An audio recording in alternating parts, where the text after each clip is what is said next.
দেখেন আমার রোলটা একটু ডিফারেন্ট। আমি যখন টেস্ট ক্রিকেটে খেলি সামটাইমস ব্যাটিং করা লাগে মুশফিকুর রহিমের সাথে, মুশফিক ভাইয়ের সাথে, মিরাজের সাথে। যখন ব্যাটসম্যান থাকে মাইন্ড সেট আপটা টোটালি আলাদা থাকে, কারণ আপনি জানেন সিঙ্গেল হয়ে গেলে সিঙ্গেল হয়ে যাবে। বাট আমাদের টেলগুলো তো খুব একটা স্ট্রং না, যাদেরকে আমি প্রতি ওভারে 4-5 বল খেলার সুযোগ করে দেবো।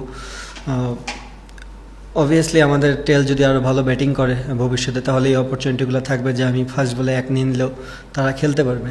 ডিফিকাল্ট, বাট সবচেয়ে বড় জিনিস যে এই পার্টিকুলার ইনিংসটাতে সেঞ্চুরির থেকে বড় জিনিস যে আমাদের টেলে যারাই ব্যাটিং করছে, তাইজুল ভাই, তাসকিন, শরীফুল, এই 3জন ব্যাটসম্যানই অনেকগুলো বল খেলেছে, যেটা একটা বিগ টোটাল।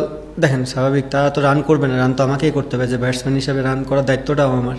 বাট ওরা যখন উইকেটে থাকে লাইফটা ইজি হয়ে যায় আমার জন্য।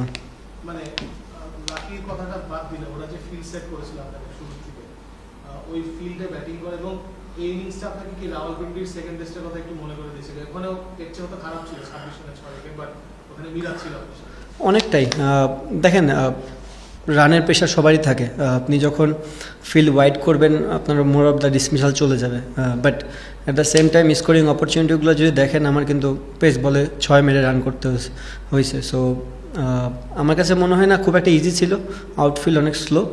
আর লাকিনেসের কথা তো ক্রিকেটে তো সবসময় আপনার যে আপনি 100-এ 100 থাকবেন জিনিসটা তেমন না, বাট যার পার্টিকুলার ডে থাকবে সে একটু লাক ফেভার পেলে এটা আরও কাজে লাগায় মানুষ।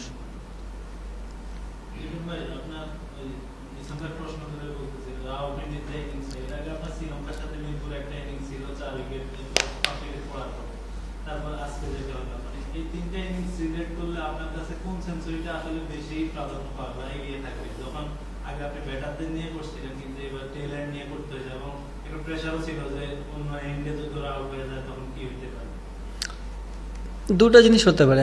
আমার কাছে মনে হয় যে শ্রীলঙ্কার সাথে যে ইনিংসটা ছিল ওটা টোটালি ডিফারেন্ট, কারণ মুশফিক ভাইয়ের সাথে পার্টনারশিপ ছিল। অ্যাজ এ ব্যাটসম্যান যখন আপনি পার্টনার একটা ব্যাটসম্যান থাকবে তো মাইন্ড সেট আপটা ক্লিয়ার থাকে। রাহুলপিন্ডিতেও সেম ছিল, যে মিরাজ একটা ব্যাটসম্যান, অনেকক্ষণ ইনিংস অলমোস্ট আমার 80 রানের মতন ছিল, তো 20 রান আমাকে কষ্ট করতে হয়েছে। মানে আজকেরটা টোটালি ডিফারেন্ট। আমি মনে হয় যখন 2 বা 3 রানে তখনই তাইজুল ভাই স্ট্রাইকে আসে সেঞ্চুরি। এটা মানুষ বলে করে করতে পারে না, আর আমি এটা নিয়ে খুব একটা চিন্তিতও না যে সেঞ্চুরি করা লাগবে। আমার টার্গেট ছিল যে রানটা কীভাবে বোর্ডে আসে, কারণ যে সময়টা তাইজুল ভাই আসছে আমাদের বোর্ডে রান মাত্র 110 কি সামথিং এরকম, হ্যাঁ 16। তো আমার টার্গেট ছিল যে কীভাবে টিমটা একটা 200 রান পর্যন্ত নিয়ে যাওয়া যায়। অবভিয়াসলি টার্গেটটা আমাকেই ফিল আপ করতে হবে, আমার টেল তো রান করবে না, রান আমাকেই করতে হবে। তো আমি একটা ইনফরমেশন পাঠিয়েছিলাম যে আমরা কি অ্যাটাকিংয়ে যাবো কি না, জাস্ট তো উপর থেকে বলেছে রানের জন্য, খেলার জন্য। তো আমি চেষ্টা করেছি রান করার।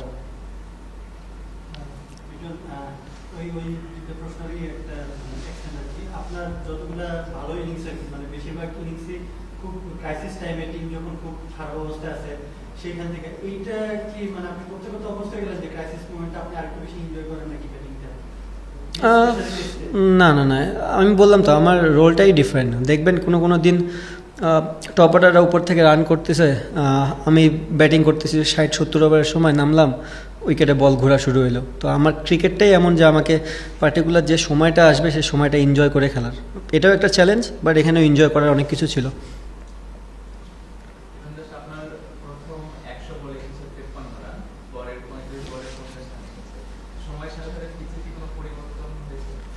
হ্যাঁ, আমার কাছে মনে হয়েছে আমি যখন উইকেটে নামি তখন উইকেটটা খুব একটা ইজি ছিল না, বাট যত সময় গেছে উইকেটটা ব্যাটিংয়ের জন্য ভালো ভালো হওয়া শুরু হয়েছে আস্তে আস্তে।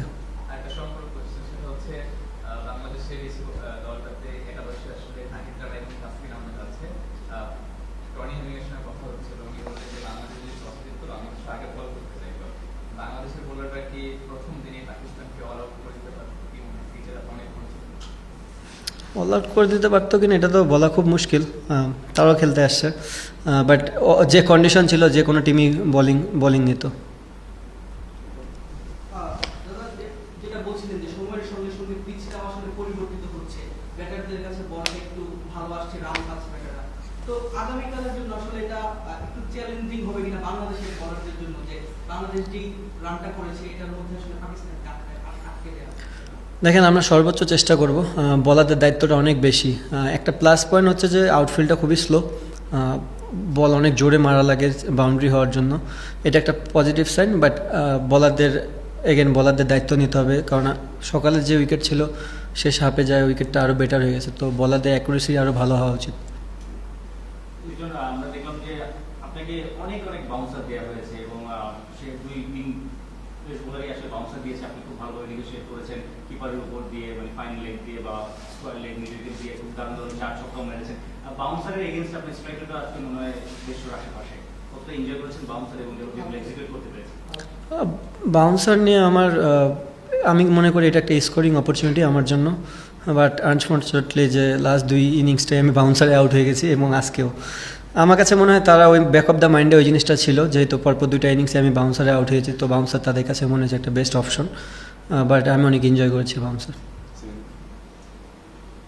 যে জায়গায় দাঁড়িয়ে আছে বাংলাদেশ, এখানে থাকার কথা ছিল না, কিন্তু এখানে নিয়ে এসেছেন যখন, এখান থেকে কতটুকু মনে হয় বাংলাদেশ পজিশনটা, বাংলাদেশ কি ভালো পজিশনে আছে, না মনে হয় যে আরো একটু আগে যে 300 এটা 400 হতে পারতেছে?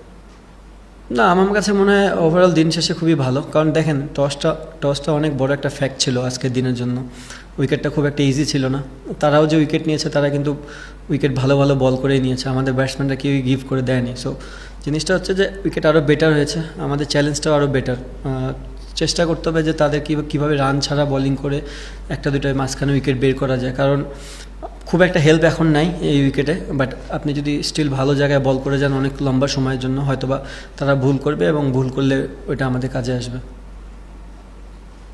আপনি যখন সেঞ্চুরি কাছাকাছি যাচ্ছিলেন, সব ফিল্ডার তো বাউন্ডারি, ওই সময় আপনার সাইকোলজিক্যাল একটা ব্যাটারে ছিল, তারা জানেন যে আপনি কি করতে যাচ্ছেন, বাট আপনি করেছেন, যেমন মিড উইকেটে 2টা ফিল্ডার খুব ক্লোজ ছিল, সেটা মাঝখান দিয়ে আপনি 4টা মেরেছে। তো ওই সময় ওই স্কিলের সঙ্গে সঙ্গে আপনার ওই ক্যালকুলেশনটা, এখন ক্যালকুলেশন করতে দেখি সেটা কীভাবে করছিলেন, এবার আপনার মাথায় কী চলছিল? দেখেন, এটা বলে তো বোঝানো যাবে না। হ্যাঁ, ওই সময়টা খেলতেছিলাম, আমার কাছে মনে হচ্ছিলো যে আমার 4টা করে বল খেলতে হবে, 1-2টা বল আমার ট্যালেন্টারকে দিতে হবে, জাস্ট মাথায় ওই জিনিসটাই ছিল যে যত বল আমি খেলবো। আর এগেন আমি বুঝতেছিলাম যে সামনের বলটা আমার জন্য রান করাটা কষ্টকর, তো আমিও চাচ্ছিলাম তারা ব্যাক অফ দ্য লাইনটা বল করুক, যেটা আমি স্কোরিং অপরচুনিটি করতে পারি, এবং ওরা করেছে। আপনি যদি দেখেন পেস বোলিংয়ের মোস্ট অফ দ্য রানই আমার ব্যাক অফ লেন্থের বলে এসেছে, তো তারাও সাকসেস, আমিও সাকসেস।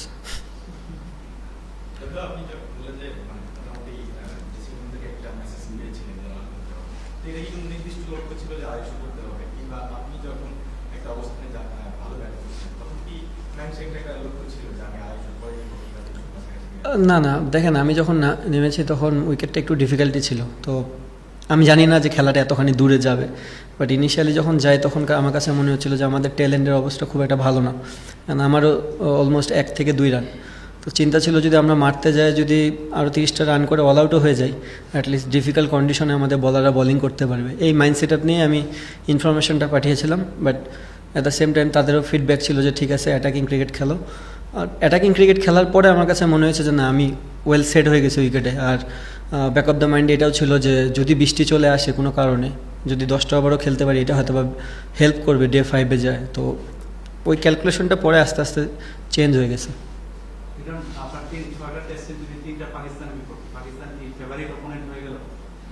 না ভাই,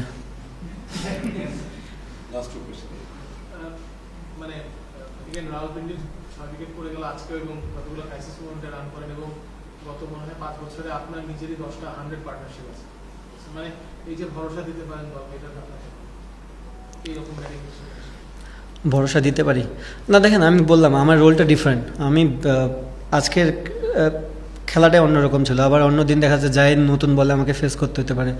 সো আমি সব কিছুর জন্য প্রিপেয়ার্ড থাকি, এবং বিশেষ করে এই ফরম্যাটটাতে চেষ্টা করি কীভাবে টিমরে হেল্প করা যায়। আমার মনে হয় যে লাস্ট কিছুদিন যাবত যাই খেলতেছি না কেন সেটা টিমের হেল্প হচ্ছে।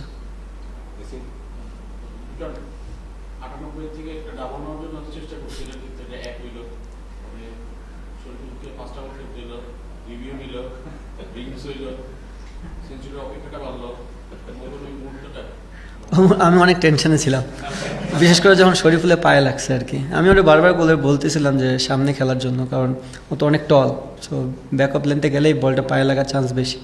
বাট ও খুবই ভালো সাপোর্ট দিয়েছে।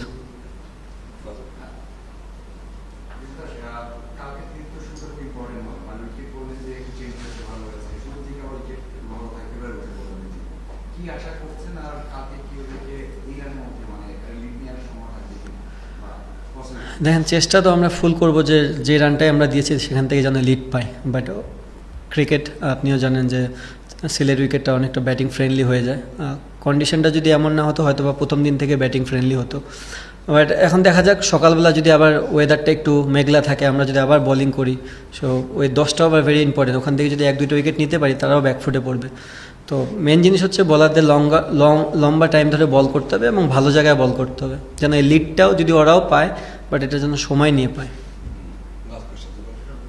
সাজিদ খান আর আপনার টেলে তো তিনজনই লেফটি, ওই ফেজটা আপনি কিভাবে আর কি ম্যানেজ করছেন? ম্যাক্সিমাম ওভার তো আপনি খেলছেন 4টা কখনো 5টা বল, যখন ওদেরকে প্রোটেক্ট করতে হতো।